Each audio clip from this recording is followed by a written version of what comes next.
come. Thank you very much for coming. This is a really good turnout for the last lunchtime of the conference, and such a long walk from the conference centre as well. So thank you very much for coming, and I think it reflects the interest in and commitment to this very important issue that we're discussing today. To introduce myself first, my name is Janine Booth. I'm autistic. I'm the co-chair of the TUC Disabled Workers Committee, and I'm an active member of the RMT trade union.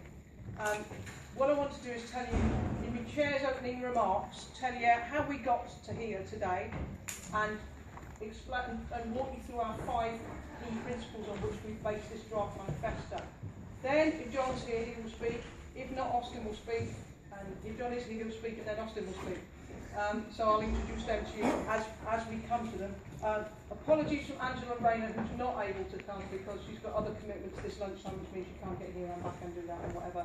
But she is very much on board for what we're doing. I think she's a cracking Shadow Secretary of State for Education. Yeah. I'm really looking forward to the progress she's going to make. So, how did we get to here? Well, about a year ago, just after Jeremy had been elected leader of the Labour Party, Monique, where have we gone, Monique? Over there. Monique, over there, wrote to Jeremy and says, look, I really think the Labour Party ought to have a neurodiversity shadow minister. And then a few months later, we got talking to John McDonnell about this as well. Now, John McDonnell is now very well known as, you know, the Red Chancellor, the Chancellor of the Exchequer to be. In the past, he was very well known as a stroppy backbencher, as a friend of the trade unions, as a principled socialist, and as a very naughty boy. What he was less well known for, but deserves to be well known for, is the fantastic support he's given to autistic people down the years in challenging discrimination, taking up our issues, supporting us in the campaigns we're waging.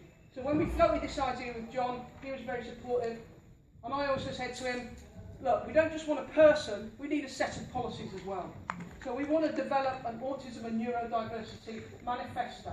And he announced, at the launch of my book, about much more later, he announced that he would publicly announced that he would support developing that.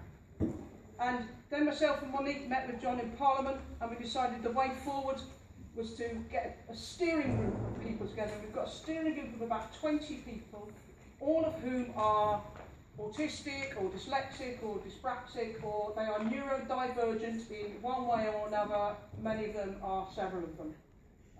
And that group of people has been in touch electronically, and we've also had one physical meeting as well. And we've drawn up this draft manifesto. So hopefully you've all got a copy. Any that are spare here at the end, take them with you. Give them out at your next Labour Party meeting or union meeting, or to friends, workmates, etc., who are interested. And this is the format we came up with. So this front bit just explains to you what we're doing. Okay? You've got our website and Facebook addresses on the bottom, so you can contact us. And inside, it shows you the structure we're doing. Now I'm going to leave it to Austin and maybe John to speak about maybe some of the detailed policies in here. I want to just explain to you the structure and the key political principles. Okay. First of all, please bear in mind this is a draft manifesto. We didn't want to start with a blank page. We wanted to show some leadership, some outline of where we can go with this. But we also wanted to be open for discussion. We want more input. We know there are more policies that we can get involved in this. So it's in 3 sections. The first section is the key principles, or the political principles on which we're basing this. The second section is a description of the reality of neurodivergent people's lives in Britain today, which is often an experience of distress, of discrimination, of hate crime, of disadvantage in the justice system, of difficulties in independent living, etc. And then the third section on the back page is about what policies we're proposing to Labour that it adopts in order to tackle the reality of discrimination that we face. So there are 5 key principles. The first one is the social model of disability. Is that, how many of you have heard that term before? Most, but not all. Okay, so for years and years and years, there was a kind of medical model of disability, which basically said, look, there's something about you that's broken, therefore you need to be either fixed or kind of shoved in an institution or pitied. Okay? In the 1970s, when everyone was being very, very radical, there was a disabled people's movement then, and one of the things they said was, we don't want to look at disability like this anymore. We've got a new way of looking at disability, which eventually became known as the social model of disability, and we're going to say, look, we might have impairments or differences, but the disability is the barriers that society puts in the way of our equal participation. We believe we can apply that also to autism and neurodiversity, and basically insist to people this, right? We do not suffer from autism or dyslexia or any other condition. What we suffer from is discrimination. Okay? Yeah. So what we want to do is identify barriers in order to remove those barriers. The second principle is the neurodiversity approach. This is a term that more and more people have heard of, but it's still maybe a bit jargonistic at the moment. And what it is an acceptance that humanity as a species is neurologically diverse. We have different brain wiring. You know, maybe most people are Windows and we're Apple Mac. Okay? It's not broken, it's not worse, but it is different. And I'm old enough to remember when Windows and Apple Mac could not talk to each other. If you created a file in one of them and emailed it to the other one, a load of gobbledygook came out. But progress since then has meant that they can now talk to each other. So we're kind of hoping that's going to happen within a neurodiversity framework. So it's about, much like the LGBT movement had to fight to get people to accept that humanity is a sexually diverse species, we're now fighting for people to accept that it's a neurologically diverse species as well. The third key principle is opposition to austerity. There is no point passing policies saying we're going to be nice to autistic people, or we're not going to discriminate against dyslexic people, or whatever, if you don't fight cuts. Because the reality is that the services we rely on in a hostile world are being cut. And they're being cut by austerity policies, and it's very welcome to us that the Labour Party is now moving to being an anti-austerity party rather than accepting the Tory argument that austerity is necessary. Austerity is not necessary, as John McDonnell often says. It's not a necessity, it's a political choice. We're against it, and that's one of the key principles of our manifesto. The fourth key principle is that this is a Labour Party manifesto. This isn't just some general woolly manifesto. This isn't a manifesto that any other political party could take up. Because it's a Labour Party manifesto, it's based on the principles of socialism, of democracy, and of solidarity. It's not something that stands separate from Labour policy, from a socialist approach. In other policies, it's something which fits in with those. And the fifth of our 5 principles is nothing about us without us. Too often we find, you know, charities, medical professionals, they can do great work for us, they can be very supportive and helpful, but they don't speak for us, right? And we don't need, however well-meaning they are, people saying, oh, all those people who suffer from autism need this, this and this, right? We need, and what we're doing is we're putting neurodivergent people ourselves at the centre of this manifesto process, okay? We know the Labour movement, just like the rest of humanity, is neurologically diverse.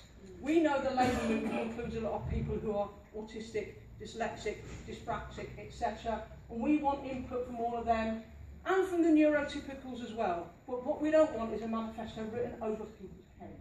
Yes. Okay. So that's much longer than the chair of a meeting should ever speak. But I did want to introduce what we're doing. So.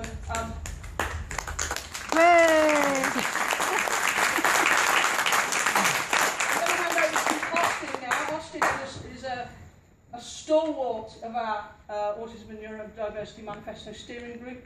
He's an active member of the PCS, the Civil Service Trade Union, and he this year successfully moved a resolution at PCS conference to adopt a policy on neurodiversity there, and he's going to explain a little bit more about what we're doing while I get on my text and try and find my Johns.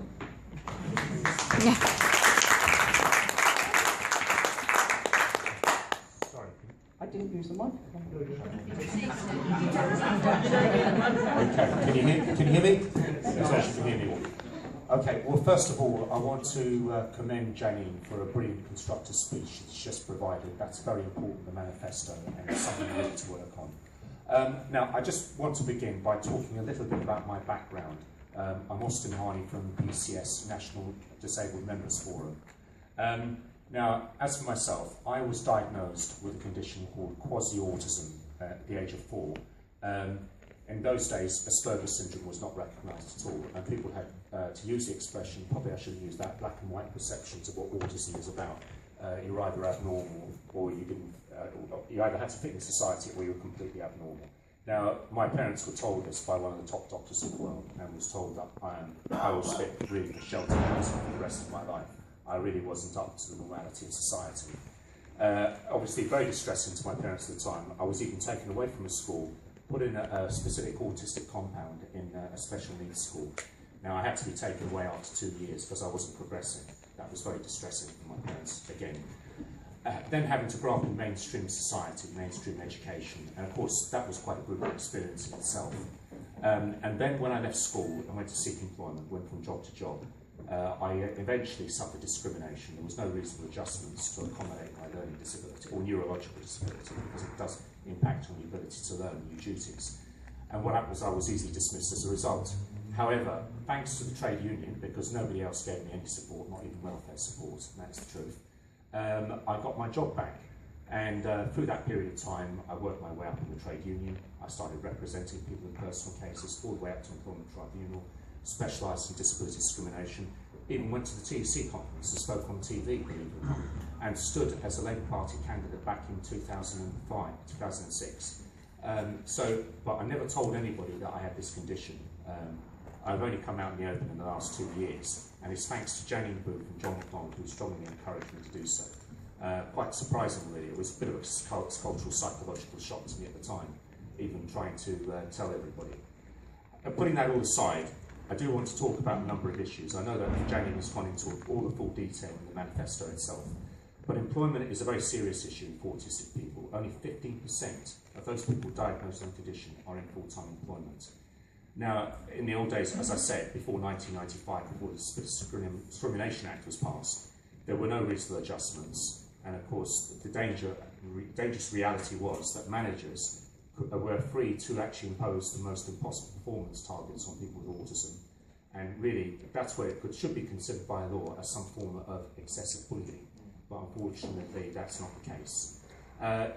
Even companies, in actual fact, were free to dismiss autistic people for all sorts of spurious reasons until we had a test case in the Employment Tribunal, which is Hewitt versus Motorola case. That went all the way to the Employment Appeal Tribunal. This person, unfortunately, was unable to defend himself, so the Disability Rights Commission offered him the top QC free of charge, and they went the whole way, and we had a test case for the first time. Now, that's very, very important. But we've still got a long way to go. And although we've got good laws, I'm afraid, well, the laws have improved. I'm not saying they're good. There's a lot of flaws in the legislation. The reality is this government, at the same time, is carrying out the most ambitious austerity cuts which are affecting disabled people, and we're going backward in time as a result. Just to give you...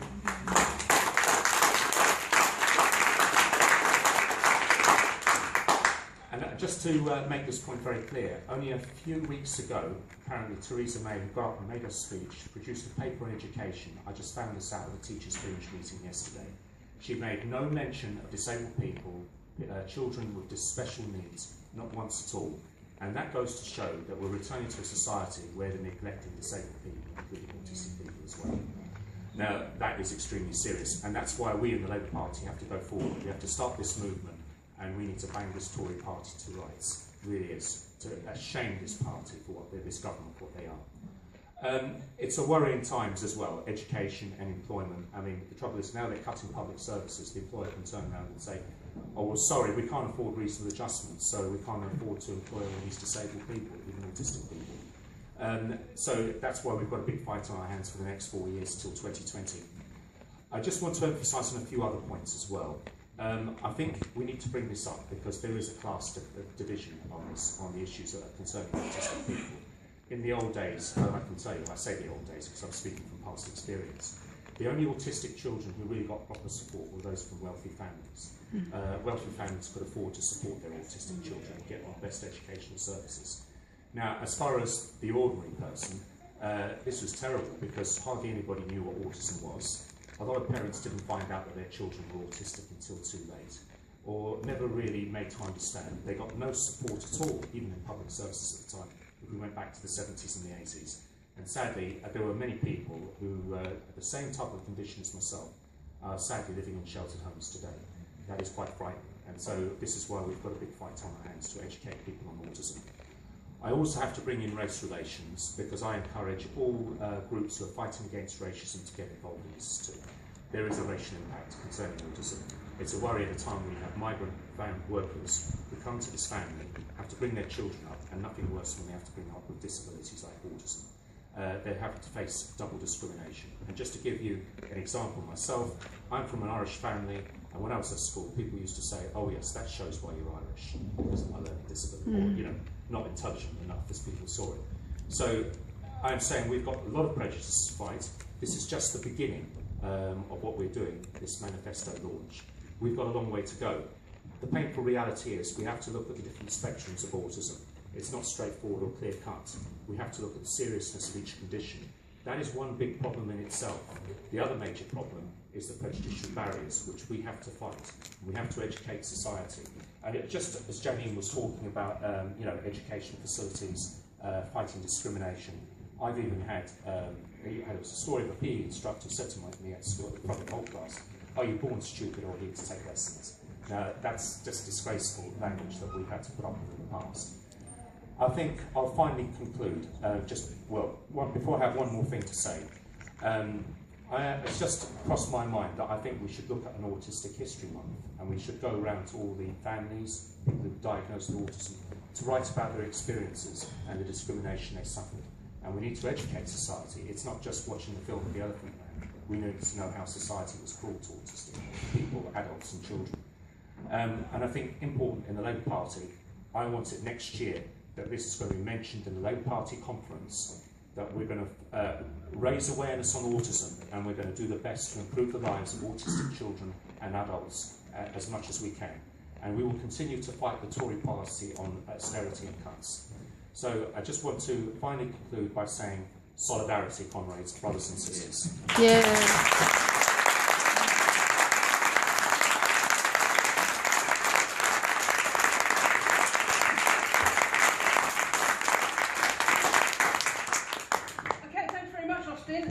I've not managed to track John down yet, although I've just been told that the police are following me on Twitter. Police autism, apparently. I don't know what they're on. They think you're stalking so what him. we're going to do, right, first thing I want to tell you is there's an attendance list, there's a stay in touch list going around. Do we know where it's got to? Put it at the top there in case anybody else came in. I think everybody followed. Okay, so there's a stay in touch list. So you put your name and either your postal address or your email address preferably because that's free. And we'll keep in touch with you about how this manifesto process is going. What we're going to do with timing, still don't know if John's coming, but I'm aware of people's anxieties about getting back to the conference in time for the leader's speech, so the hall is full. So actually we'll aim to finish at 15:15. We did say 30:30, but we'll aim to finish at 15:15. I and hopefully some other members of the steering group will stay around here afterwards for any one-to-one conversations. So if you don't get a chance to say something in this meeting, don't worry, that doesn't mean you're not going to have an input into the manifesto. Come and talk to us afterwards and over the next few months or whatever. So now I'm going to ask anyone in the room who wants to say something. Yes, lots. Fantastic. Yeah, I'd like to echo what Austin said about the great. It's not on. It's on? Yes. Yeah. Sorry, I'd just like to thank echo what Austin said about the great work that Janine and Monique have done in pulling this manifesto together. Who are you? I'm going to introduce myself now. Who are you? Who am I? My name's Alan Entwistle. I'm from a group called Kids with Autism Demand Education. So one of the areas I'd like to see expanded within the manifesto is around the area of special educational needs and education for children with autism and other neurodisabilities as well. So I've written a short piece here. It only took me about 5 minutes to sort of run through this. Basically, when it comes to education, every child should matter. But in the case of autistic and SEN children, what we find is that one size does not fit all. Autistic and SEN children are seen as less than. Our son was 9 when the state removed him from his mainstream junior school where he was doing really, really well. They deemed him unfit to be in a mainstream school and wanted him placed in a generic special needs school without even identifying all of his complex needs. He is on the spectrum, but he's also visually impaired and was recently diagnosed with hyperacusis. Every day we try our best to home educate him, but we are permanently trying to get him into the right educational environment. He's 11 now, and for 2 years we've been faced with a never-ending legal battle. As you can imagine, this is extremely stressful. On the back of this, I formed Quiet Aid Kids with Autism Demand Education and quickly realised there are hundreds and thousands of other parents across the UK battling local authorities for their children in just the same way that we are. These children are complex and precious, and yet they've been placed in generic special needs schools in classrooms where they cannot cope. In some cases, parents are having to medicate these children to prevent self-harming when they get home.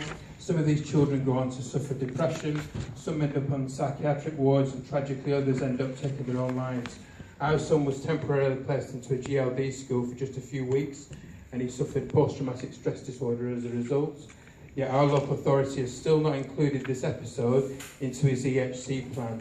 And as you know, the EHC is the new legislation that replaced statements. All of this could be so easily fixed if local authority providers work closely with parents and really try to understand the needs of these children. We know of hundreds of cases where this isn't happening, which tells me this is a serious issue across the whole country and is being swept under the carpet and very rarely reported in the media. We've tried bringing this to the attention of the media, but they seem to be unwilling to report it. We all believe that every child matters, but in the case of autistic children, thousands are being left behind, left to fail, left to flounder, or even worse, and parents face a permanent battle to get their autistic children the education that they deserve. Parents and children should be at the heart of this, not on the outside, where they're present. No child should be left behind. One size doesn't fit all. Parents and children should be at the heart of all decision making. We need transparency and accountability. We need the government and local authorities to listen to us. Our children do matter. Let's meet around the table, not in court. And I've got a dossier of cases I can share with Julie and John.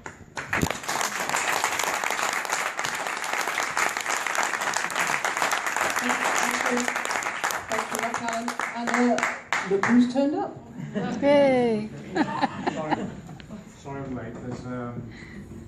We're campaigning on lots of, I was going to say we're fighting, we're not. We're campaigning on lots of fronts at the moment, as you can imagine. I'm sorry I'm late.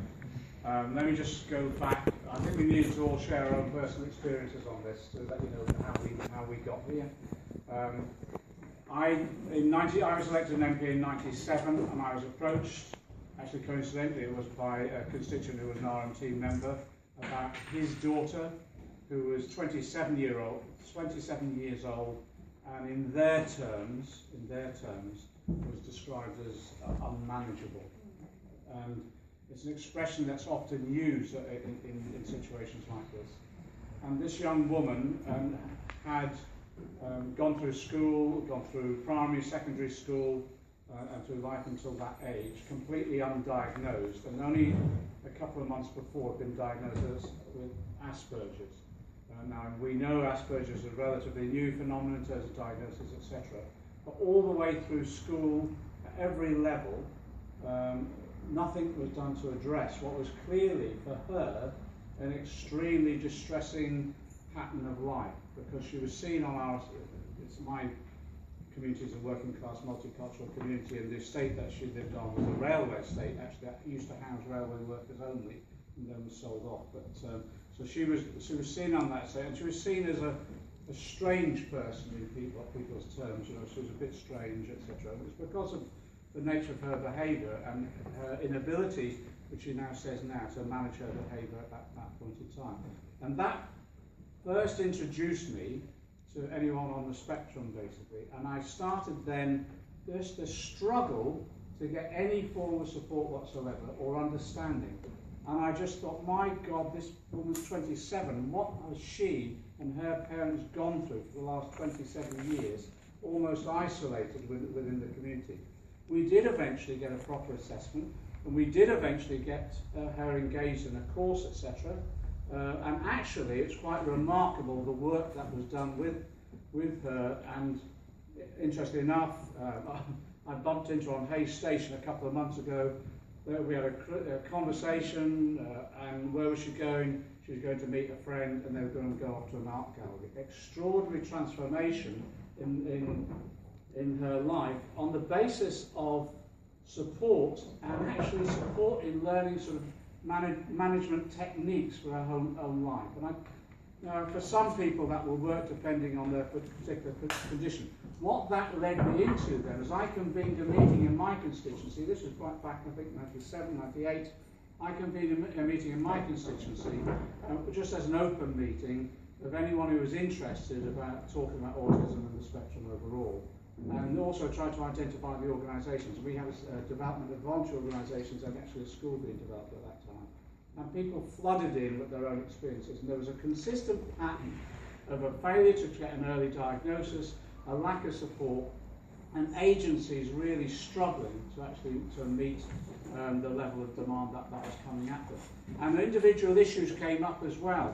For example, one of the issues was the way that people were being treated by police officers. And interestingly enough, I had police officers coming along as well, saying we've had no training for this whatsoever. We have no idea that these conditions existed, or how to treat with the behaviour of an individual when they're stressed or whatever, and displaying what others would describe as unmanageable behaviour. And again, I just thought it was quite extremely interesting. Now, I got involved in the all-party group in Parliament. We got some reforms, etc.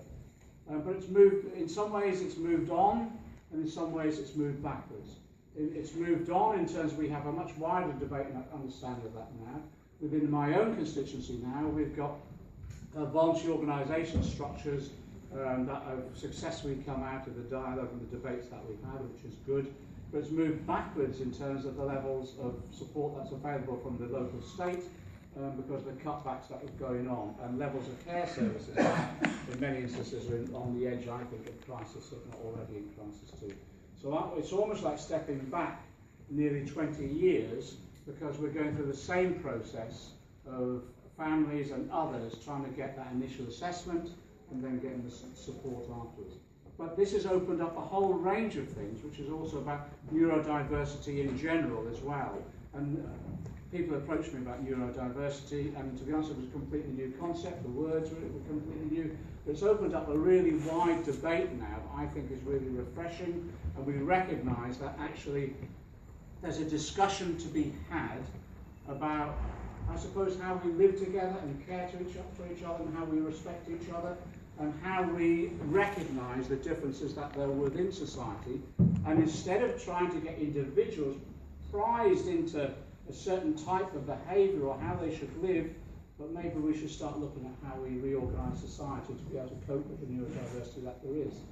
And so how this arrived, I'll shut up at this point, how this arrived with this idea was that I helped set up the RMT parliamentary group when I was the convener of it, and I report to the RMT exec on a regular basis.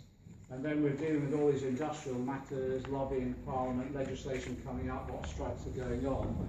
And then someone on the executive then says, well, actually, there's something quite important as well, and that's about our members who are on the spectrum. And that was Janine Booth. And I thought, what the hell is she talking about when we're talking about industrial action, strikes, wage negotiations, health and safety, and all the rest of it? And what broke out on that executive was a discussion about that. Janine then came forward and said, actually, we should be doing more for our members. She then started setting up seminars and training sessions. And it was like the dam broke, wasn't it? People started turning up and saying, well, actually, I've been diagnosed, or I've got members who actually display, and how can I assist? We need better training ourselves as trade union reps. And there was a whole new atmosphere was going on about the role of trade unions on this particular issue. So I pay tribute to what Janine has done, because it was a breakthrough moment in terms of getting this on the agenda of the trade union and now the labour movement overall. We feel that it needs a new impetus now, and that's why the idea is then to discuss and develop a Neurodiversity Manifesto so we can reflect the real world experiences of people, translate that into a manifesto of policies